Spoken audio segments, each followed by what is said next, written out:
এই যে গাছটা এখন এইভাবে পড়ে থাকবে, থেকে থেকে দেখবেন এই গাছটার অর্ধেক 1/3 নষ্ট হয়ে গেছে, ভিতর থেকে ফাঁক ফোকর হয়ে নষ্ট হয়ে গেছে, যেহেতু দীর্ঘদিন বয়স গাছটার।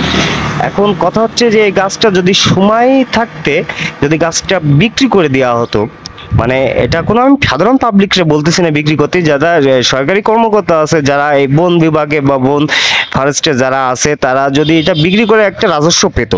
এরকম প্রতিনিয়ত আমার চলাচলের পথে আমি প্রতিনিয়ত এরকম মরা গাছ আমি দেখি, যেগুলো মরে পচে খসে খসে পড়তেছে, সাধারণ পাবলিক ডাল টল্ল ভেঙে নিয়েছে, তারা জ্বালানি কাজে ব্যবহার করতেছে।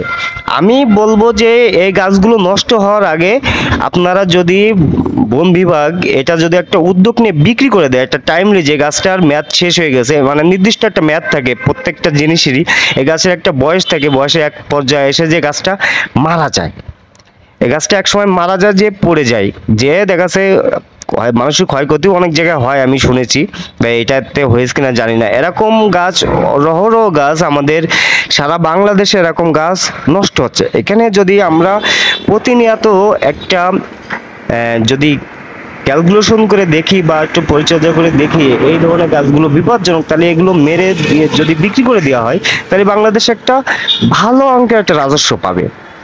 এই গাছটা যদি সময়কালীন যদি বিক্রি করা হতো, এখনো বিক্রি করলে মিনিমাম একটা টাকা এখান থেকে বাংলাদেশ সরকার পাবে।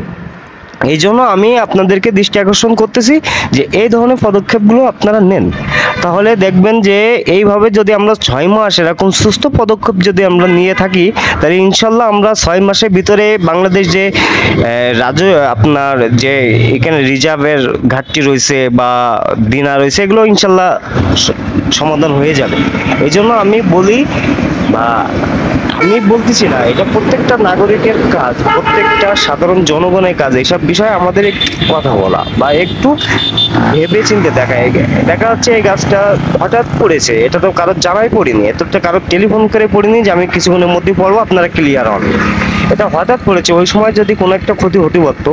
এই যে দেখেন তার বাড়ির আশেপাশে এই গাছটা পড়েছে, হয়তো এখানে কোনো একটা মোটরসাইকেল দেখতে পারতো, বা বাড়ি ঢোকার সময় বা বেরোনোর সময় গাছটা পড়লে তো কত ক্ষতি হতো। এই যে ডালপালাগুলো এখন কেটে সাধারণ জনগণ নিয়ে গেছে, এই মূল অংশটা পড়ে থাকবে এইভাবে।